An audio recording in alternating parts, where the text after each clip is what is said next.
ਧੰਨ ਸ਼੍ਰੀ ਗੁਰੂ ਨਾਨਕ ਦੇਵ ਜੀ ਨੇ ਸਿੱਖ ਜਗਤ ਨੂੰ ਤੇ ਪੂਰੇ ਸੰਸਾਰ ਨੂੰ ਜੋ ਫਲਸਫਾ ਦਿੱਤਾ, ਕਿਰਤ ਕਰੋ ਨਾਮ ਜਪੋ ਤੇ ਵੰਡ ਛਕੋ ਦਾ, ਉਹਨੂੰ ਅੱਜ ਵੀ ਸਿੱਖ ਜਗਤ ਉਸੇ ਤਰ੍ਹਾਂ ਫੋਲੋ ਕਰਦਾ ਆ ਰਿਹਾ। ਜਿੱਥੇ ਕਿਤੇ ਵੀ ਦੀਨ ਦੁਖੀਆਂ ਦੀ ਮਦਦ ਕਰਨ ਦੀ ਗੱਲ ਹੁੰਦੀ ਹੈ, ਸਿੱਖ ਭਾਈਚਾਰਾ ਹਮੇਸ਼ਾ ਅੱਗੇ ਆ ਕੇ ਉਹਨਾਂ ਦੀ ਬਾਹ ਫੜਦਾ ਤੇ ਹਮੇਸ਼ਾ ਹੀ ਮਦਦ ਲਈ ਅੱਗੇ ਆਉਂਦਾ। ਇਸੇ ਤਰ੍ਹਾਂ ਹੀ ਦੁਨੀਆ ਭਰ ਦੇ ਵਿੱਚ ਵੱਖ-ਵੱਖ ਸੰਸਥਾਵਾਂ ਨੇ ਜਿਨ੍ਹਾਂ ਨੇ ਸਮੇਂ-ਸਮੇਂ ਸਿਰ ਪੂਰੀ ਦੁਨੀਆ ਦੀ, ਪੂਰੀ ਕਾਇਨਾਤ ਦੀ ਬਿਨਾਂ ਕਿਸੇ ਭੇਦਭਾਵ ਤੋਂ ਮਦਦ ਕੀਤੀ ਹੈ। ਇਸੇ ਤਰ੍ਹਾਂ ਹੀ ਕੋਵਿਡ ਦੇ ਚੱਲਦਿਆਂ ਪੂਰੀ ਦੁਨੀਆ ਤੇ ਬੜਾ ਵੱਡਾ ਸੰਕਟ ਛਾਇਆ। ਕਈ ਲੋਕਾਂ ਨੂੰ ਆਪਣੀਆਂ ਨੌਕਰੀਆਂ ਵੀ ਗਵਾਉਣੀਆਂ ਪਈਆਂ, ਕਈਆਂ ਨੂੰ ਭੁੱਖ ਦੇ ਚੱਲਦਿਆਂ ਬੜੇ ਵੱਡੇ ਜਿਹੜੇ ਹਾਲਾਤ ਦੇਖਣੇ ਪਏ। ਇਸੇ ਤਰ੍ਹਾਂ ਹੀ ਨਿਊਜ਼ੀਲੈਂਡ ਦੇ ਵਿੱਚ ਵੀ ਜਦੋਂ ਕੋਵਿਡ ਦੇ ਚੱਲਦਿਆਂ ਲੋਕਡਾਊਨ ਹੋਇਆ, ਉਦੋਂ ਕਈ ਲੋਕਾਂ ਨੂੰ ਨੌਕਰੀਆਂ ਗਵਾਉਣੀਆਂ ਪਈਆਂ, ਕਈ ਲੋਕਾਂ ਦੇ ਘਰ-ਬਾਰ ਠੱਪ ਹੋ ਗਏ, ਕਈ ਲੋਕਾਂ ਦੇ ਕਾਰੋਬਾਰ ਠੱਪ ਹੋ ਗਏ ਤੇ ਉਹਨਾਂ ਨੂੰ ਰੋਟੀ ਖਾਣ ਦੇ ਵੀ ਜਿਹੜੇ ਲਾਚਾਰ ਹੋ ਗਏ ਸੀ। ਇਸੇ ਹੀ ਕਵਾਇਦ ਦੇ ਵਿੱਚ ਇੱਥੋਂ ਦੀ ਸੁਪਰੀਮ ਸੁਸਾਇਟੀ ਅੱਗੇ ਆਉਂਦੀ ਹੈ ਤੇ ਉਹ ਇੱਕ ਅਹਿਮ ਕਰਦੀ ਹੈ, ਅਹਿਦ ਕਰਦੀ ਹੈ ਕਿ ਭਾਈ ਜਿੰਨਾ ਚਿਰ ਲੋਕਡਾਊਨ ਚੱਲੂਗਾ, ਜਿੰਨਾ ਚਿਰ ਵੀ ਲੋੜ ਪਈ, ਸੁਪਰੀਮ ਸੁਸਾਇਟੀ ਜਿਹੜੀ ਆ ਉਹ ਅੱਗੇ ਹੋ ਕੇ ਦੀਨ ਦੁਖੀਆਂ ਦੀ ਬਾਂਹ ਫੜੂਗੀ। ਜਿਹੜੇ ਵੀ ਲੋਕ ਜਿਨ੍ਹਾਂ ਨੂੰ ਰੋਟੀ ਪੱਖੋਂ ਕੋਈ ਤੰਗ ਪੇਸ਼ੀ ਹੈ, ਚਾਹੇ ਕਿਸੇ ਨੂੰ ਪੈਸੇ ਪੱਖੋਂ ਤੰਗ ਪੇਸ਼ੀ ਹੈ, ਉਹ ਜ਼ਰੂਰ ਪੂਰਾ ਕਰਨਗੇ। ਇਸੇ ਹੀ ਚੱਲਦੇ ਆ ਸੁਪਰੀਮ ਸੁਸਾਇਟੀ ਜਿਹੜੇ ਕਾਰਜ ਨੇ ਇਹ ਪੂਰੇ ਨਿਊਜ਼ੀਲੈਂਡ ਦੇ ਵਿੱਚ, ਪੂਰੇ ਵਰਲਡ ਦੇ ਵਿੱਚ ਵਸਦੇ ਲੋਕਾਂ ਵੱਲੋਂ, ਸਿੱਖਾਂ ਵੱਲੋਂ ਸਲਾਹੇ ਗਏ ਤੇ ਇਹਦੇ ਚੱਲਦਿਆਂ ਸੁਪਰੀਮ ਸੁਸਾਇਟੀ ਨੂੰ ਨਿਊਜ਼ੀਲੈਂਡ ਦੇ ਇੱਕ ਵਕਾਰੀ ਅਵਾਰਡ ਜਿਹਨੂੰ ਕਿ ਫੂਡ ਅਵਾਰਡਸ 2020 ਦੇ ਲਈ ਨੋਮੀਨੇਟ ਕੀਤਾ ਗਿਆ ਤੇ ਫਿਰ ਇਸ ਅਵਾਰਡ ਦੇ ਵਿੱਚ ਉਹ ਵਿਜੇਤਾ ਵੀ ਰਹੇ ਨੇ। ਅੱਜ ਮੇਰੇ ਨਾਲ ਸੁਪਰੀਮ ਸੁਸਾਇਟੀ ਦੇ ਜਿਹੜੇ ਮੈਂਬਰ ਸਾਹਿਬਾਨ ਨੇ ਗੱਲਬਾਤ ਕਰਨ ਲਈ ਮੌਜੂਦ ਨੇ। ਆਓ ਜਾਣਦੇ ਚੱਲਦੇ ਆ ਉਹਨਾਂ ਤੋਂ ਕਿ ਕਿਸ ਤਰ੍ਹਾਂ ਦੇ ਨਾਲ ਇਹ ਪੂਰਾ ਸਫ਼ਰ ਜਿਹੜਾ ਉਹਨਾਂ ਨਿਕਲਿਆ ਕੋਵਿਡ ਦੇ ਚੱਲਦਿਆਂ ਤੇ ਅੱਜ ਜਦੋਂ ਉਹ ਅਵਾਰਡ ਜਿੱਤ ਕੇ ਉਹਨਾਂ ਨੇ ਕਮਿਊਨਿਟੀ ਦੀ ਝੋਲੀ ਵਿੱਚ ਪਾਇਆ ਤੇ ਕਿੱਦਾਂ ਮਹਿਸੂਸ ਕਰ ਰਹੇ ਨੇ। ਮੇਰੇ ਨਾਲ ਮੌਜੂਦ ਨੇ ਦਲਜੀਤ ਸਿੰਘ ਜੀ, ਜਿਹੜੇ ਕਿ ਲੰਬੇ ਸਮੇਂ ਤੋਂ ਕਮਿਊਨਿਟੀ ਕਾਰਜਾਂ ਵਿੱਚ ਵਿਚਰਦੇ ਆ ਰਹੇ ਨੇ। ਉਹਨਾਂ ਨਾਲ ਉਹਨਾਂ ਪੂਰੀ ਟੀਮ ਵੀ ਮੌਜੂਦ ਹੈ। ਦਲਜੀਤ ਜੀ, ਸਭ ਤੋਂ ਪਹਿਲਾਂ ਤਾਂ ਬਹੁਤ ਸਾਰੀ ਮੁਬਾਰਕਬਾਦ ਤੁਹਾਨੂੰ, ਤੁਹਾਡੀ ਪੂਰੀ ਟੀਮ ਨੂੰ ਕਿ ਤੁਸੀਂ ਇੰਨਾ ਵਧੀਆ ਜਿਹੜਾ ਮਿਸ਼ਨ ਚਲਾਇਆ ਸੀਗਾ, ਉਸ ਮਿਸ਼ਨ ਦੇ ਵਿੱਚ ਤੁਹਾਨੂੰ ਸਫਲਤਾ ਹਾਸਲ ਹੋਈ ਹੈ ਤੇ ਪੂਰੀ ਦੁਨੀਆ ਦੇ ਵਿੱਚ ਜਿਹੜਾ ਸਿੱਖਾਂ ਦਾ, ਪੰਜਾਬੀ ਭਾਈਚਾਰੇ ਦਾ ਮਾਣ ਜਿਹੜਾ ਵਧਿਆ ਆ, ਉਹਦੇ ਲਈ ਤੁਹਾਨੂੰ ਵਧਾਈਆਂ। ਕਿਸ ਤਰ੍ਹਾਂ ਮਹਿਸੂਸ ਕਰ ਰਹੇ ਹੋ ਅੱਜ ਇਹ ਅਵਾਰਡ ਝੋਲੀ ਵਿੱਚ ਪਿਆ ਤੁਹਾਡੀ? ਦੇਖੋ ਜੀ, ਪੂਰੇ ਸਮੁੱਚੇ ਪੰਜਾਬੀਆਂ ਲਈ, ਸਿੱਖ ਜਗਤ ਲਈ, ਨਿਊਜ਼ੀਲੈਂਡ ਵਾਸੀਆਂ ਲਈ ਇਹ ਬੜੀ ਸਨਮਾਨ ਵਾਲੀ ਗੱਲ ਹੈ। ਬੇਸ਼ੱਕ ਅਸੀਂ ਕੋਈ ਜਿਹੜੇ ਫੂਡ ਪਾਰਸਲਸ ਆ ਇਹ ਕੋਈ ਅਵਾਰਡਾਂ ਵਾਸਤੇ ਨਹੀਂ ਕਰਦੇ, ਪਰ ਨਿਊਜ਼ੀਲੈਂਡ ਦੇ ਵਿੱਚ ਕਿਉਂਕਿ ਆਪਾਂ ਆਮ ਤੌਰ ਤੇ ਦੇਖਿਆ ਕਿ ਕਈ ਵਾਰ ਤੁਹਾਡੀਆਂ ਜਿਹੜੀਆਂ ਸੇਵਾਵਾਂ ਇੰਡੀਆ ਉਹਨਾਂ 'ਚ ਮੁੱਲ ਨਹੀਂ ਉਹਨਾਂ ਦਾ ਪਾਇਆ ਜਾਂਦਾ। ਇਸ ਕੰਟਰੀ ਦੇ ਵਿੱਚ ਤੁਹਾਡੇ ਬਿਨਾਂ ਤੁਹਾਡੇ ਪੁੱਛੇ ਤੋਂ ਤੁਹਾਨੂੰ ਅਗਰ ਕੋਈ ਨੋਮੀਨੇਟ ਕਰਦਾ, ਸਾਡੀਆਂ 3 ਥਾਵਾਂ ਤੋਂ ਨੋਮੀਨੇਸ਼ਨ ਗਈਆਂ। ਕੌਂਸਲ ਨੇ ਸਾਨੂੰ ਨੋਮੀਨੇਟ ਕੀਤਾ ਫੂਡ ਅਵਾਰਡ ਹੀਰੋ ਫੂਡ ਵਾਸਤੇ ਜੀ। ਇਹ ਪੂਰੇ ਨਿਊਜ਼ੀਲੈਂਡ ਦੇ ਵਿੱਚ ਲੋਕਾਂ ਨੇ ਇਹਦੇ ਵਿੱਚ ਵੋਟ ਪਾਉਣ ਦਾ ਹੱਕ ਸੀ ਜੀ। ਤੇ ਇੱਕ ਨਿਊਜ਼ੀਲੈਂਡ ਦੇ ਪੂਰੇ ਵਾਈਡਰ ਭਾਈਚਾਰੇ ਵੱਲੋਂ ਵੋਟ ਪਾ ਕੇ ਜਿੱਤਣਾ ਜਿਹੜਾ ਸੀ ਇੱਕ ਛੋਟੇ ਜਿਹੇ ਐਥਨਿਕ ਭਾਈਚਾਰੇ ਵੱਲੋਂ ਬਹੁਤ ਵੱਡੀ ਮਾਣ ਵਾਲੀ ਗੱਲ ਸੀ ਜੀ। ਤੇ ਅਸੀਂ ਫਾਈਨਲਿਸਟ ਹੋ ਕੇ ਹੀ ਬਹੁਤ ਖੁਸ਼ ਸੀਗੇ ਕਿ ਜਿਹੜਾ ਇਸ ਅਵਾਰਡ ਦੇ ਵਿੱਚ ਅਜੇ ਤੱਕ ਕੋਈ ਵੀ ਭਾਰਤੀ ਆਰਗੇਨਾਈਜੇਸ਼ਨ ਜਿਹੜੀ ਉਹ ਕਦੇ ਨੋਮੀਨੇਟ ਨਹੀਂ ਹੋਈ, ਫਿਰ ਉਹ ਤੋਂ ਬਾਅਦ ਫਾਈਨਲਿਸਟ ਨਹੀਂ ਹੋਈ ਜੀ। ਪਰ ਉਸ ਵੇਲੇ ਮੈਂ ਦੱਸਣਾ ਚਾਹੁੰਦਾ ਕਿ ਸਾਡੇ ਨਾਲ farmer minister honourable mat Robson ਗਏ ਸੀ। ਉਹ ਮੇਰੇ ਨਾਲ ਬੈਠੇ ਆ ਲੈਫਟ ਸਾਈਡ ਤੇ ਤੇ ਉਹ ਮੇਰਾ ਗੋਡਾ ਫੜ ਕੇ ਤੇ ਨਾਲ ਨੱਪੀ ਜਾ ਰਿਹਾ, ਮੈਨੂੰ ਵਾਰ-ਵਾਰ ਇਹ ਗੱਲ ਕਹਿ ਰਹੇ ਸੀ ਕਿ ਵੀ ਆਪਾਂ ਨੂੰ ਇੰਨਾ ਹੀ ਬਹੁਤ ਮਾਣ ਹੈ ਆਪਾਂ ਫਾਈਨਲਿਸਟ ਹੋਏ ਹਾਂ ਜੀ। ਸੋ ਜੇ ਆਪਾਂ ਨਹੀਂ ਵੀ ਜਿੱਤਦੇ, ਆਪਣੇ ਲਈ ਇੰਨੀ ਗੌਰਵ ਵਾਲੀ ਗੱਲ ਹੈ ਕਿ ਆਪਾਂ ਫਾਈਨਲਿਸਟ ਹਾਂ। ਪਰ ਜਦੋਂ ਅਵਾਰਡ ਦਾ ਇੱਕਦਮ ਅਨਾਉਂਸ ਹੋਇਆ, ਉਹਦੀਆਂ ਵੀ ਅੱਖਾਂ 'ਚੋਂ ਹੰਝੂ ਆ ਗਏ ਜੀ ਜੀ। ਤੇ ਉੱਥੇ ਸਿਰਫ 2 ਜਣਿਆਂ ਨੂੰ ਸਟੇਜ ਤੇ ਬੁਲਾਇਆ ਜਾਂਦਾ ਸੀ ਤਾਂ ਉਸ ਟਾਈਮ ਤੇ ਉਹਨੇ ਸਾਨੂੰ ਕਿਹਾ ਕਿ ਨਹੀਂ, ਆਪਾਂ ਸਾਰੇ ਵਲੰਟੀਅਰ ਸੀ, ਸਾਰਿਆਂ ਨੂੰ ਆਪਾਂ ਸਟੇਜ ਤੇ ਚੱਲਾਂਗੇ। ਸੋ ਇਹ ਇੱਕ ਸਨਮਾਨ ਜਿਹੜਾ ਇੱਕ ਆਰਗੇਨਾਈਜੇਸ਼ਨ ਦਾ ਨਹੀਂ ਬਲਕਿ ਪੂਰੇ ਸਾਡੇ ਨਿਊਜ਼ੀਲੈਂਡ ਦੇ ਸਿੱਖਾਂ ਦਾ, ਹਰ ਆਰਗੇਨਾਈਜੇਸ਼ਨ ਦਾ, ਹਰ ਉਸ ਸਪਾਂਸਰ ਦਾ, ਹਰ ਉਸ ਵਲੰਟੀਅਰ ਦਾ ਜਿਹਨੇ ਇਹਦੇ ਵਿੱਚ ਹਿੱਸਾ ਪਾਇਆ। ਨਾਲ ਦੀ ਨਾਲ ਮੈਂ ਦੱਸ ਦਵਾਂ ਕਿ ਜਿਸ ਟਾਈਮ ਤੇ ਇਹ ਮਾਰਚ ਦੇ ਵਿੱਚ 22 ਤਰੀਕ ਤੋਂ ਲੋਕਡਾਊਨ ਸ਼ੁਰੂ ਹੁੰਦਾ ਜੀ, ਉਸ ਵੀਕਐਂਡ ਤੇ ਅਚਾਨਕ ਲੋਕਡਾਊਨ ਹੋਣ ਕਰਕੇ ਜਿਹੜੇ ਗੁਰੂ ਘਰ ਦੇ ਵਿੱਚ ਰਸਤਾਂ ਪਹਿਲਾਂ ਲਈਆਂ ਹੁੰਦੀਆਂ ਉਹ ਰਸਤਾਂ ਪਈਆਂ ਸੀ, ਜਿੱਥੋਂ ਸੁਸਾਇਟੀ ਨੇ ਸੋਚਿਆ ਕਿ ਆਪਾਂ ਖਰਾਬ ਕਿਉਂ ਕਰਨੀਆਂ, ਆਪਾਂ ਸ਼ੁਰੂ ਕਰੀਏ। ਪਰ ਬਾਈ ਲਾਅ ਕਾਨੂੰਨ ਮੁਤਾਬਕ ਜੇ ਤੁਹਾਡੇ ਕੋਲ ਐਸੈਂਸ਼ੀਅਲ ਸਰਟੀਫਿਕੇਟ ਨਹੀਂ ਤਾਂ ਤੁਸੀਂ ਨਹੀਂ ਦੇ ਸਕਦੇ ਸੀ ਲੋਕਡਾਊਨ ਦੇ ਵਿੱਚ। ਉਸ ਟਾਈਮ ਤੇ ਫਿਰ ਮੈਂ ਪੁਲਿਸ ਨਾਲ, ਕੌਂਸਲ ਨਾਲ, ਬਾਕੀਆਂ ਨਾਲ ਗੱਲਬਾਤ ਕੀਤੀ, ਸਾਨੂੰ ਐਸੈਂਸ਼ੀਅਲ ਪ੍ਰੋਵਾਈਡਰ ਦਾ ਸਰਟੀਫਿਕੇਟ ਮਿਲਿਆ ਜੀ। ਫਿਰ ਅਸੀਂ ਇਹਨੂੰ 100 ਤੋਂ ਸ਼ੁਰੂ ਕੀਤਾ ਜੀ। ਤੇ ਉਹ ਦਿਨ ਵੀ ਆਏ ਜਦੋਂ ਫਿਰ ਇੱਕ ਦਿਨ ਦੇ ਵਿੱਚ 2-2 ਹਜ਼ਾਰ ਜਾਣਾ ਵੀ ਜਿਹੜਾ ਫੂਡ ਪਾਰਸਲ ਇੱਕ ਦਾ ਮਤਲਬ ਹੈਗਾ ਜੀ ਕਿ ਇੱਕ ਫੂਡ ਪਾਰਸਲ ਦੇ ਵਿੱਚ 4 ਜੀਆਂ ਦੇ 5 ਜੀਆਂ ਦੇ ਪਰਿਵਾਰ ਦਾ 4 ਤੋਂ 5 ਦਿਨ ਵਾਸਤੇ ਖਾਣਾ ਜਿਹੜਾ ਜੀ ਉਹ ਇਨਾਫ ਸੀ। ਸੋ ਜੇ ਆਪਾਂ 66,000 ਫੂਡ ਪਾਰਸਲ ਵੰਡਿਆ, ਦੈਟ ਮੀਨਸ ਕਿ 280 ਜਿਹੜੇ ਜੇ ਆਪਾਂ ਉਹਨੂੰ 4 ਜਣੇ ਨਾਲ ਗੁਣਾ ਕਰਕੇ ਦੇਖੀਏ 2,80,000 ਲੋਕਾਂ ਨੂੰ, ਫੈਮਲੀਜ਼ ਨੂੰ ਜੀ ਉਹ ਗਿਆ। ਤੇ ਜੇ ਆਪਾਂ 4 ਦਿਨ ਲਈ ਵੰਡਿਆ ਤਾਂ ਆਲਮੋਸਟ 1 ਮਿਲੀਅਨ ਮੀਲ ਬਣਦਾ ਇਹ, ਜੇ ਆਪਾਂ ਇੱਕ ਟਾਈਮ ਦਾ ਉਹਨੂੰ ਲੈ ਕੇ ਚੱਲੀਏ ਤਾਂ। ਜੀ। ਸੋ ਇਹ ਚੀਜ਼ਾਂ ਨੂੰ ਦੇਖ ਕੇ ਉਹਦੇ ਤੋਂ ਬਿਨਾਂ ਸੰਸਥਾ ਨੇ ਨਾਲ ਦੀ ਨਾਲ ਉਸੇ ਸਮੇਂ ਦਰਮਿਆਨ ਬਲੈਂਕਟ ਵੱਡੇ, ਕਿਉਂਕਿ ਸਿਆਲ ਸੀਗਾ ਜੀ। ਸੋ ਕੰਬਲ ਜਿਹੜੇ ਦੇਣੇ ਸੀ ਉਹ ਵੀ ਇੱਕ ਵੱਡੀ ਇੱਥੇ ਜਿਹੜੀ ਸੀ ਉਪਲਬਧੀ ਸੀ। ਫਿਰ ਉਹਦੇ ਤੋਂ ਬਾਅਦ 4 ਸਕੂਲਾਂ 'ਚ 2000 ਬੱਚਿਆਂ ਨੂੰ ਆਈਸਕ੍ਰੀਮ ਵੰਡੀ ਗਈ ਹੈ।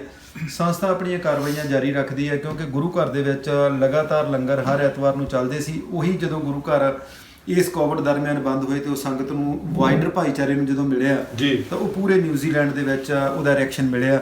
ਅੱਜ ਜੇ ਤੁਸੀਂ ਕਿਸੇ ਵੀ ਪਾਸੇ ਜਾਂਦੇ ਹੋ ਤਾਂ ਤੁਸੀਂ ਇਹ ਚੀਜ਼ ਅਤਕਥਨੀ ਨਹੀਂ ਕਿ ਤੁਹਾਡੀ ਦਸਤਾਰ ਨੂੰ ਬੜਾ ਜਿਹੜਾ ਸਨਮਾਨ ਜਿਹੜਾ ਮਿਲਣਾ ਸ਼ੁਰੂ ਹੋ ਗਿਆ ਜੀ।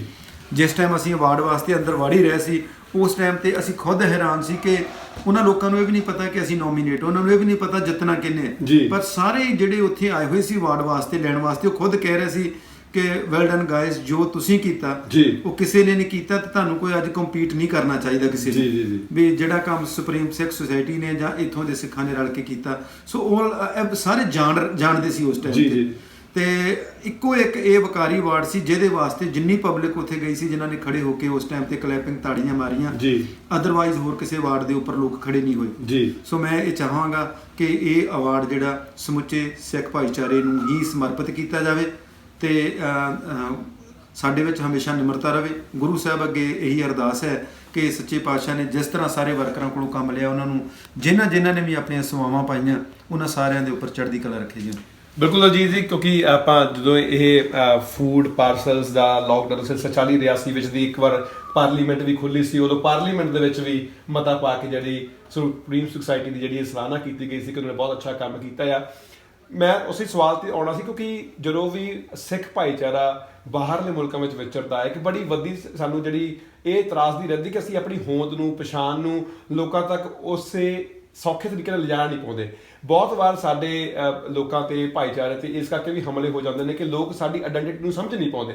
ਤੁਹਾਨੂੰ ਲੱਗਦਾ ਹੈ ਕਿ ਇਹ ਜਿਹੜਾ ਹੁਣ ਪੈਗਾਮ ਗਿਆ ਹੈ ਲੋਕਾਂ ਤੱਕ, ਇੱਕ ਵਾਈਡਰ ਕਮਿਊਨਿਟੀ ਤੱਕ, ਕਿਉਂਕਿ ਮੈਂ ਦੇਖਿਆ ਜਦੋਂ ਵੀਡੀਓਜ਼ ਜਦੋਂ ਲਗਾਤਾਰ ਆਉਂਦੇ ਸੀ, ਪੂਰੀ ਦੁਨੀਆ ਨੇ ਦੇਖਿਆ ਨੇ, ਕਿਉਂਕਿ ਕਿਸੇ ਨੂੰ ਇਹ ਨਹੀਂ ਪੁੱਛਿਆ ਜਾਂਦਾ ਸੀ ਕਿ ਭਾਈ ਤੂੰ ਕਿਹੜੇ ਰਿਲੀਜਨ ਦਾ ਹੈ, ਕੋਈ ਜਾਤ ਪਾਤ ਨਹੀਂ ਪੁੱਛੀ ਜਾਂਦੀ, ਕੋਈ ਮੂਲ ਨਹੀਂ ਸੀ ਪੁੱਛਿਆ ਜਾਂਦਾ।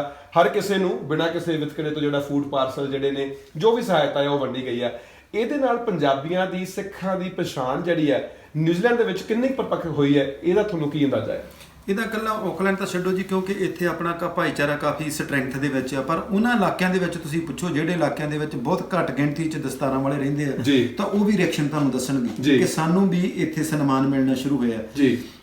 ਜਿਹੜਾ ਇਹ ਅਵਾਰਡ ਦਿੱਤਾ ਗਿਆ, ਇਹਨੂੰ ਆਪਾਂ ਜਿਹੜੇ ਅਵਾਰਡ ਨੂੰ ਜਦੋਂ ਦੇਖਦੇ ਹਾਂ, ਇਹਦੇ ਥੱਲੇ ਜਿਹੜਾ ਲੋਗੋ ਲੱਗਾ ਹੋਇਆ ਫੂਡ ਹੀਰੋ ਅਵਾਰਡ, ਇਹ ਇੱਕ ਲੋਗੋ ਤੁਹਾਨੂੰ ਪੂਰੀ ਲਾਈਫ ਲਈ 2020 ਦਾ ਜਿਹੜਾ ਉਹਨਾਂ ਨੇ ਦਿੱਤਾ। ਇਹਨੂੰ ਯੂਜ਼ ਕਰਨ ਦਾ ਇੱਕ ਟਾਈਟਲ ਹੈ ਜੀ, ਤੁਸੀਂ ਚਾਹੇ ਲੈਟਰ ਪੈਡ ਆ, ਚਾਹੇ ਕੋਈ ਸੰਸਥਾ ਦੇ ਕਿਸੇ ਵੀ ਕੰਮ 'ਚ ਆ, ਤੁਸੀਂ ਹਮੇਸ਼ਾ ਇਹ ਥੱਲੇ ਜਿਹੜਾ ਟਾਈਟਲ ਇਹਨੂੰ ਯੂਜ਼ ਕਰ ਸਕੋਗੇ ਕਿ ਫੂਡ ਹੀਰੋ ਅਵਾਰਡ 2020। ਤੇ ਉਹ ਜਦੋਂ ਇਹ ਚੀਜ਼ ਇੱਕ ਵੱਡੀ ਪੱਧਰ ਤੇ, ਇਹ ਨਹੀਂ ਇੱਕ ਛੋਟੀ, ਜਿਹਦੇ ਵਿੱਚ ਫੂਡ ਮਿਨਿਸਟਰ, ਜਿਹਦੇ 'ਚ ਮੈਸੀ ਯੂਨੀਵਰਸਿਟੀ, ਜਿਹਦੇ 'ਚ ਬਹੁਤ ਸੰਸਥਾਵਾਂ ਇਨਵੋਲਵ ਹੈ, ਜਦੋਂ ਇਹ ਕੈਟਾਗਰੀਆਂ 340 ਆਰਗੇਨਾਈਜੇਸ਼ਨਾਂ ਨੋਮੀਨੇਟ ਹੋਈਆਂ ਉੱਥੇ, ਤੇ ਉਹਦੇ ਵਿੱਚ ਉਹਨਾਂ ਨੇ ਤਾਂ ਨੋਮੀਨੇਸ਼ਨ ਜਿਹੜੇ ਫਾਈਨਲਿਸਟ ਹੋਏ ਉਹਨਾਂ ਨੂੰ ਵੀ ਲੋਗੋ ਫਾਈਨਲਿਸਟ ਦੇ ਯੂਜ਼ ਕਰਨ ਲਈ ਕਿਹਾ, ਪਰ ਵਿਨਰ ਜਿਹੜਾ ਫਿਰ ਤੁਹਾਨੂੰ ਪਤਾ ਇੱਕ ਨਿਕਲਦਾ।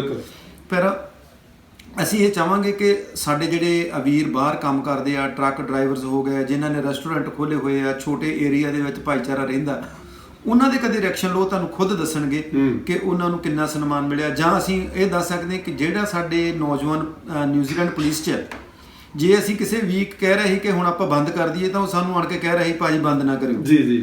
ਜੋ ਸਨਮਾਨ ਸਾਨੂੰ ਆਪਣੇ ਡਿਪਾਰਟਮੈਂਟ ਦੇ ਵਿੱਚ ਮਿਲਣਾ ਸ਼ੁਰੂ ਹੋਇਆ, ਤੁਸੀਂ ਸਾਨੂੰ ਦੱਸੋ ਅਸੀਂ ਇਹਦੇ 'ਚ ਕੀ ਯੋਗਦਾਨ ਪਾਈਏ, ਪਰ ਇਹਨੂੰ ਇੱਦਾਂ ਹੀ ਚਲਾਈ ਰੱਖੋ ਤਾਂ ਕਿ ਅਸੀਂ ਵੀ ਇਸ ਸਨਮਾਨ ਦੇ ਵਿੱਚ ਹਿੱਸਾ ਬਣੇ ਹੋਏ ਹਾਂ। ਹੁਣ 180 ਪੁਲਿਸ ਆਫੀਸਰ ਚੈੱਕ ਪੁਆਇੰਟ ਤੇ ਖੜੇ, ਆਪਾਂ ਉਹਨਾਂ ਨੂੰ ਵੀ ਰੋਜ਼ ਫੀਡ ਕਰ ਰਹੇ ਹਾਂ ਤੇ ਉਹਨਾਂ ਦੇ ਉਹ ਜਿਹੜੇ ਸਾਰੇ ਨੂੰ ਜਦੋਂ ਜਾਂਦਾ, ਉਹਨਾਂ ਨੂੰ ਕਿਹਾ ਜਾ ਰਿਹਾ ਕਿ ਇਹ ਸਿੱਖ ਭਾਈਚਾਰੇ ਨੇ ਭੇਜਿਆ। ਤੇ ਇਹੋ ਜਿਹੇ ਹਾਲਾਤ ਵੀ ਆਏ ਆ ਕਿ ਸਾਨੂੰ ਕਈਆਂ ਨੇ ਕਿਹਾ ਕਿ ਜਦੋਂ ਪੁਲਿਸ ਵਾਲੇ ਨੇ ਕਿਸੇ ਵੀ ਕਾਰਨ ਕਰਕੇ ਗੱਡੀ ਰੋਕਦੇ ਤੇ ਜੋ ਤੁਹਾਡੀ ਦਸਤਾਰ ਦੇਖਦੇ ਤਾਂ ਉਹਦਾ ਤੁਹਾਡੇ ਨਾਲ ਵਤੀਰਾ ਜਿਹੜਾ ਅੱਗੇ ਨਾਲੋਂ ਟੋਟਲੀ ਡਿਫਰੈਂਟ ਹੈ, ਕਿਉਂਕਿ ਤੁਹਾਨੂੰ ਇੱਕ ਇਸ ਭਾਈਚਾਰੇ ਨੂੰ ਇਦਾਂ ਲੈਣ ਲੱਗ ਪਏ ਕਿ ਸਾਡੇ ਨਾਲ ਮਿਕਸਡ ਹੋਣ ਵਾਲਾ ਭਾਈਚਾਰਾ, ਲੋੜ ਵੇਲੇ ਖੜਨ ਵਾਲਾ ਭਾਈਚਾਰਾ। ਅੱਜ ਗ੍ਰੇਪ ਵਾਈਨ ਵਰਗੇ ਤੁਸੀਂ ਗਰੁੱਪਾਂ ਦੇ ਵਿੱਚ ਜਾ ਕੇ ਜਿੱਥੇ ਗੋਰਿਆਂ ਦੇ ਦੇਖੋ ਤੇ 100 ਦੇ ਹਜ਼ਾਰਾਂ ਦੇ ਹਿਸਾਬ ਨਾਲ ਲੋਕ ਜਿਹੜੇ ਆ ਉਹ ਤੁਹਾਨੂੰ ਵਧਾਈਆਂ ਦੇ ਰਹੇ ਆ। ਸੋ ਮੈਂ ਇਹੀ ਕਹਾਂਗਾ ਕਿ ਇਹ ਕਿਸੇ ਬੰਦੇ ਦਾ ਕੰਮ ਨਹੀਂ ਸੀ, ਸੰਸਥਾ ਦਾ ਕੰਮ ਨਹੀਂ ਸੀ, ਇਹ ਸਾਰੇ ਭਾਈਚਾਰੇ ਨੇ ਰਲ ਕੇ ਜਿਹੜਾ ਹਮਲਾ ਮਾਰਿਆ, ਜਿਹਦਾ ਕਰਕੇ ਆਪਾਂ ਆਪਣੀ ਪਹਿਚਾਣ ਇਸ ਕੰਟਰੀ 'ਚ ਬਣਾ ਸਕੇ ਹਾਂ ਜੀ। ਪਰਮਾਤਮਾ ਕਿਰਪਾ ਕਰੇ, ਇਹ ਦੁੱਖ ਦਾ ਟਾਈਮ ਸੀ, ਦੁਬਾਰਾ ਇਦਾਂ ਨਾ ਆਵੇ। ਪਰ ਸੰਸਥਾ ਵੱਲੋਂ ਅਸੀਂ ਇੰਨਾ ਬਿਲਕੁਲ ਕਮਿਟਡ ਹਾਂ ਕਿ ਕਦੇ ਵੀ ਕੰਟਰੀ ਨੂੰ ਲੋੜ ਪਵੇ, ਭਾਈਚਾਰੇ ਨੂੰ ਲੋੜ ਪਵੇ, ਅਸੀਂ ਸੰਸਥਾ ਵੱਲੋਂ ਉਹਦੇ ਲਈ ਖੜੇ ਹਾਂ। ਕੱਲ ਇੱਕ ਬੱਚੀ ਦਾ ਜਿਹੜਾ ਮਸਲਾ ਆਇਆ, ਸੰਸਥਾ ਇੱਕਦਮ ਹਸਪੀਟਲ ਵੀ ਮਿਲਿਆ ਜਾ ਕੇ ਉਸ ਬੱਚੀ ਲਈ, ਜੋ ਉਹਨੇ ਐਕਸਪੈਕਟ ਨਹੀਂ ਕੀਤਾ ਸੀ ਉਹਦੇ ਤੋਂ ਵੱਧ ਭਾਈਚਾਰੇ ਨੂੰ ਬੇਨਤੀ ਕਰਕੇ ਵੀ ਉਹਦੀ ਮਦਦ ਕਰਵਾਈ ਹੈ। ਇਹੀ ਸੰਸਥਾਵਾਂ ਦੇ ਮੇਨ ਕੰਮ ਆ। ਸੋ ਅਸੀਂ ਸਮੁੱਚੀਆਂ ਸੰਸਥਾਵਾਂ ਜਿਨ੍ਹਾਂ ਨੇ ਇਸ ਕੋਵਿਡ ਦਰਮਿਆਨ, ਚਾਹੇ ਉਹ ਕੋਈ ਗੁਰੂ ਘਰ ਸੀ, ਚਾਹੇ ਉਹ ਕਿਸੇ ਨੇ ਇੰਡੀਵਿਜੂਅਲ ਕੀਤਾ, ਜਿਹਨੇ ਇਹ ਸੇਵਾ ਭਾਵਨਾ ਸਿਰਫ ਆਪਣੇ ਇਹ ਸੋਚ ਕੇ ਕੀਤੀ ਆ ਕਿ ਮੇਰਾ ਕੋਈ ਇਹਦੇ 'ਚ ਨਿੱਜ ਨਹੀਂ ਹੈ ਨਾ, ਤੇ ਉਹ ਕੋਈ ਸਵਾਰਥ ਨਹੀਂ, ਉਸ ਹਰ ਇੱਕ ਮਾਈ ਭਾਈ ਭੈਣ ਭਰਾ ਦਾ ਸਾਡੇ ਵੱਲੋਂ ਬਹੁਤ ਬਹੁਤ ਧੰਨਵਾਦ। ਤੇ ਅਸੀਂ ਸਮੁੱਚੇ ਸਿੱਖ ਭਾਈਚਾਰੇ ਨੂੰ ਸਾਰੇ ਪ੍ਰਬੰਧਕ ਕਮੇਟੀ ਵੱਲੋਂ ਇਹਦੀ ਜਿਹੜੀ ਆ ਉਹ ਮੁਬਾਰਕ ਦਿੰਦੇ ਹਾਂ ਜੀ। ਦਲਜੀਤ ਜੀ, ਗੱਲ ਹੋਰ ਦੱਸੋ, ਕਿਉਂਕਿ ਸਮੇਂ-ਸਮੇਂ ਤੇ ਸਪਰਿੰਗ ਜਿਹੜੀ ਸੁਸਾਇਟੀ ਹੈ ਇਹ ਬੱਚਿਆਂ ਦੇ ਲਈ, ਯੰਗ ਜਨਰੇਸ਼ਨ ਦੇ ਲਈ ਬੜੇ ਵੱਡੇ ਜਿਹੜੇ ਖੇਡ ਮੇਲੇ ਵੀ ਕਰਵਾਉਂਦੇ ਹੋ ਤੁਸੀਂ, 2 ਦਿਨਾਂ ਦਾ ਚਿਲਡਰਨ ਡੇ ਵੀ ਕਰਵਾਉਂਦੇ ਹੋ। ਲਾਕਡਾਊਨ ਦੇ ਚੱਲਦਿਆਂ ਕਈ ਜਿਹੜੀਆਂ ਤੁਹਾਡੀ ਗਤੀਵਿਧੀਆਂ ਉਹ ਮੇਰੇ ਖਿਆਲ ਦੇ ਵਿੱਚ ਨਹੀਂ ਵੀ ਹੋ ਪਾਈਆਂ ਸੀ, ਜਿਹੜੀਆਂ ਤੁਸੀਂ ਉਲੀਕੀਆਂ ਸੀਗੀਆਂ, ਤੇ ਜਿਹੜਾ ਗਰਾਊਂਡ ਦਾ ਉਦਘਾਟਨ ਕਰਨਾ ਸੀ ਮੇਰੇ ਖਿਆਲ ਵਿੱਚ ਉਹ ਵੀ ਨਹੀਂ ਹੋ ਪਾਇਆ ਸੀ ਲਾਕਡਾਊਨ ਦੇ ਚੱਲਦਿਆਂ। ਅੱਗੇ ਚੱਲਦਿਆਂ ਕਿਹੜੇ ਜਿਹੜੇ ਕਾਰਜ ਆ ਉਹ ਇਸ ਸਾਲ ਜਾਂ ਫਿਰ ਆਉਣ ਵਾਲੇ ਸਾਲਾਂ ਵਿੱਚ ਜਿਹੜੇ ਮੁਕੰਮਲ ਹੋਣਗੇ? ਦੇਖੋ ਜੀ, ਅਗਲੇ ਹਫ਼ਤੇ ਐਤਵਾਰ ਨੂੰ ਗੁਰੂ ਘਰ ਦੀ ਸਾਲਾਨਾ ਇਜਲਾਸ ਆ ਰਿਹਾ, ਜਿਹਦੇ ਵਿੱਚ ਨਵੀਆਂ ਪ੍ਰਬੰਧਕ ਕਮੇਟੀਆਂ ਸੰਸਥਾ ਨੂੰ 4 ਹਿੱਸਿਆਂ 'ਚ ਵੰਡ ਕੇ ਉੱਥੇ ਸਪੋਰਟਸ ਦਾ, ਸਕੂਲ ਦਾ ਸਾਰਾ ਜਿਹੜਾ ਵੱਖ ਕੀਤਾ ਜਾ ਰਿਹਾ। ਕਈ ਪ੍ਰੋਜੈਕਟ ਜਿਹੜੇ ਇਸ ਵੇਲੇ ਇਹ ਵੀ ਉਸ ਸਤਿਗੁਰੂ ਦੇ ਭਾਣੇ 'ਚ ਹੈ। ਜੇ ਸਪੋਰਟਸ ਦਾ ਇਵੈਂਟ ਦਾ ਹਜੇ ਕੰਪਲੈਕਸ ਦਾ ਉਦਘਾਟਨ ਨਹੀਂ ਹੋ ਸਕਿਆ, ਸਗੋਂ ਵਧੀਆ ਇਹ ਹੈ ਕਿ ਉਸ ਸਮੇਂ ਦਰਮਿਆਨ ਇਹਦੇ 'ਚ 2000 ਸੀਟ ਵੀ ਜਿਹੜੀ ਲੱਗ ਜਾਊਗੀ ਸੰਗਤਾਂ ਦੇ ਬੈਠਣ ਵਾਸਤੇ। ਤੇ ਪਰ ਜਿਹੜੇ ਵੱਡੇ ਪ੍ਰੋਜੈਕਟ ਜਿਹੜੇ ਉਹਦੇ 'ਚ ਆ ਰਹੇ ਆ ਉਹ ਬੜੇ ਜਿੱਦਾਂ ਐਕਸਾਈਟਡ ਹੈ। ਖਾਸ ਤੌਰ 'ਤੇ ਸਕੂਲ ਵਾਲਾ ਪ੍ਰੋਜੈਕਟ ਜਿਹੜਾ ਉਹ 4 ਮੰਜ਼ਿਲਾ ਸਕੂਲ ਦਾ ਜਿਹੜਾ ਬਣਨ ਵਾਸਤੇ, ਉਹ ਅਸੀਂ AGM ਦੇ ਵਿੱਚ ਸੰਗਤ ਦੇ ਨਾਲ ਸਾਂਝਾ ਕਰਾਂਗੇ। ਸੋ ਇਹੋ ਜਿਹੇ ਕੁਝ ਪ੍ਰੋਜੈਕਟ ਹੈਗੇ ਆ ਜਿਹੜੇ ਅਸੀਂ ਹੁਣ ਆਉਣ ਵਾਲੇ ਸਮੇਂ 'ਚ ਹੱਥ ਪਾਵਾਂਗੇ। ਬਟ ਸੰਗਤਾਂ ਦਾ ਸਹਿਯੋਗ ਤੇ ਸੰਗਤਾਂ ਦਾ ਪਿਆਰ ਜਿਹੜਾ ਉਹਦੇ ਵਾਸਤੇ ਬਹੁਤ ਜ਼ਰੂਰੀ ਹੈ। ਤੇ ਜਿਵੇਂ ਜਿਵੇਂ ਇਹਦੇ 'ਚ ਅੱਗੇ ਸੰਸਥਾ ਵੱਧਦੀ ਗਈ, ਸਾਰਾ ਭਾਈਚਾਰਾ ਇਹਦੇ 'ਚ ਆਪਣੇ ਆਪ ਨੂੰ ਮਾਣ ਵੀ ਮਹਿਸੂਸ ਕਰੂਗਾ। ਤੇ ਇਹ ਕਿਸੇ ਇੱਕ ਦੀ ਸੰਸਥਾ ਨਹੀਂ, ਸਾਰੇ ਸਮੁੱਚੇ ਸਿੱਖਾਂ ਦੀ ਸਾਂਝੀ ਸੰਸਥਾ ਹੈ ਤੇ ਸਭ ਤੋਂ ਨਿਊਜ਼ੀਲੈਂਡ ਦੀ ਵੱਡੀ ਸੰਸਥਾ, ਜਿਹਨੂੰ ਕਿ ਇਸ ਵੇਲੇ ਸਾਰੇ ਹੁਣ ਚਾਹੇ ਉਹ ਸਰਕਾਰਾਂ ਚਾਹੇ ਕਿਤੇ ਵੀ ਆ, ਇਹਨੂੰ ਰਿਕੋਗਨਾਈਜ਼ ਕਰਦੀਆਂ। ਸੋ ਇੱਕ ਵਾਰ ਦੁਬਾਰਾ ਸਾਰੇ ਜਿੰਨੇ ਸੇਵਾਦਾਰ ਹੈ ਅਸੀਂ ਉਹਨਾਂ ਨੂੰ ਸਮਰਪਿਤ ਕਰਦੇ ਹੋਏ ਅਵਾਰਡ ਜਿਹੜਾ ਉਹਨਾਂ ਨੂੰ ਇਹ ਸਾਂਝਾ ਕਰਦੇ ਹਾਂ ਜੀ। ਮੇਰਾ ਅਖੀਰਲਾ ਸਵਾਲ ਆ ਤੁਹਾਡੇ ਤੱਕ, ਸਿੱਖਾਂ ਦੀ ਪਛਾਣ ਨੂੰ ਲੈ ਕੇ ਅੱਗੇ ਕੀ ਚੱਲਦੇ ਹੋ? ਕੀ ਤੁਹਾਨੂੰ ਲੱਗਦਾ ਕੋਈ ਚੁਣੌਤੀ ਜਿਹੜੀ ਹੈ ਉਹ ਤੁਸੀਂ ਹੱਲ ਕਰਨਾ ਚਾਹੁੰਦੇ ਹੋ? ਕੋਈ ਇੱਕ ਇਹੋ ਜਿਹੀ ਚੁਣੌਤੀ ਹੋਵੇ ਜਾਂ ਕੋਈ ਇਦਾਂ ਦੀ ਮੁਸ਼ਕਿਲ ਹੋਵੇ ਜਾਂ ਅੜਚਨ ਹੋਵੇ ਜਿਸ ਨੂੰ ਲੈ ਕੇ ਤੁਸੀਂ ਅਜੇ ਵੀ ਸੋਚਦੇ ਹੋਵੋਗੇ ਸਰਕਾਰਾਂ ਤੱਕ ਪਹੁੰਚ ਕਰਨੀ ਬਣਦੀ ਹੈ ਜਾਂ ਕਰਨੀ ਪੈਣੀ ਆ? ਕੋਈ ਚੁਣੌਤੀ ਇਦਾਂ ਹੀ ਲੱਗਦੀ ਹੋਵੇ ਜਿਹੜੀ ਤੁਹਾਨੂੰ ਲੱਗਦਾ ਕਿ ਤੁਸੀਂ ਆਉਣ ਵਾਲੇ ਸਮੇਂ ਦੇ ਵਿੱਚ ਹੱਲ ਕਰਨਾ ਚਾਹੁੰਦੇ ਹੋ? ਬਹੁਤ ਹੈ ਜੀ, ਸਮਾਂ ਦੇਖਣਾ ਪੈਂਦਾ। ਉਦੋਂ ਹੀ ਤੁਸੀਂ ਸੱਟ ਮਾਰੋ ਜਦੋਂ ਲੋਹਾ ਗਰਮ ਆ, ਸੁੱਕੇ ਲੋਹੇ ਨੂੰ ਕੁੱਟਣ ਦਾ ਫਾਇਦਾ ਕੋਈ ਨਹੀਂ। ਇਸ ਵੇਲੇ ਜਿਹੜਾ ਸਭ ਤੋਂ ਪ੍ਰਮੁੱਖ ਸਾਡੇ ਵਾਸਤੇ ਆ ਰਿਹਾ ਉਹ ਪੰਜਾਬੀ ਲੈਂਗੁਏਜ ਦਾ ਆ ਰਿਹਾ, ਕਿ ਜਿੱਥੇ ਸਰਕਾਰ ਨੇ 10 ਐਥਨਿਕ ਲੈਂਗੁਏਜ ਜਿਹੜੀਆਂ ਉਹਨਾਂ ਨੂੰ ਚੁਣਿਆ ਤੇ ਉਹਦੇ ਤੇ ਹੁਣ ਜਿਹੜਾ ਸਬਮਿਸ਼ਨ ਸ਼ੁਰੂ ਹੋਈ ਆ। ਸਾਡੇ ਲਈ ਚੈਲੰਜ ਜਿਹੜਾ ਉਹਦੇ 'ਚ ਪੰਜਾਬੀ ਨੂੰ ਜਿਹੜਾ ਉਹ ਵਿੱਚ ਉਹਦੇ ਇਨਕਲੂਡ ਕਰਨ ਵਾਸਤੇ ਆ, ਉਹਦੇ ਵਾਸਤੇ ਅਸੀਂ ਆਲਰੇਡੀ ਜਿਹੜਾ ਵਰਕ ਕਰਨਾ ਸ਼ੁਰੂ ਕੀਤਾ। ਤੇ ਆਉਣ ਵਾਲੇ ਦਿਨਾਂ ਦੇ ਵਿੱਚ ਪ੍ਰਮਾਤਮਾ ਕਰੇ ਅਸੀਂ ਉਹ 'ਚ ਸਕਸੈਸ ਵੀ ਹੋਈਏ।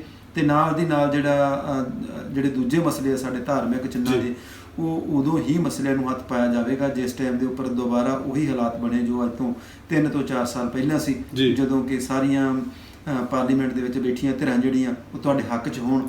ਉਦੋਂ ਆਪਾਂ ਨੂੰ ਇਹਦਾ ਜ਼ਿਆਦਾ ਬੈਨੀਫਿਟ ਹੋਵੇਗਾ। ਇਸ ਕਰਕੇ ਧਾਰਮਿਕ ਸੰਸਥਾ ਹੋਣ ਦੇ ਨਾਤੇ ਅਸੀਂ ਕਿਸੇ ਵੀ ਪੋਲੀਟੀਕਲ ਪਾਰਟੀ ਨਾਲ ਅਫੀਲੀਏਟਡ ਨਹੀਂ ਹੋ ਰਹੇ, ਬਲਕਿ ਅਸੀਂ ਭਾਈਚਾਰੇ ਨੂੰ ਇਹ ਕਹਿ ਰਹੇ ਕਿ ਜਿਹੜੇ ਵੀ ਤੁਹਾਨੂੰ ਪਾਲਿਸੀ ਪਾਰਟੀ ਦੀ ਚੰਗੀ ਲੱਗਦੀ ਹੈ ਉਸ ਪਾਰਟੀ ਦੀ ਤੁਸੀਂ ਮਦਦ ਕਰੋ।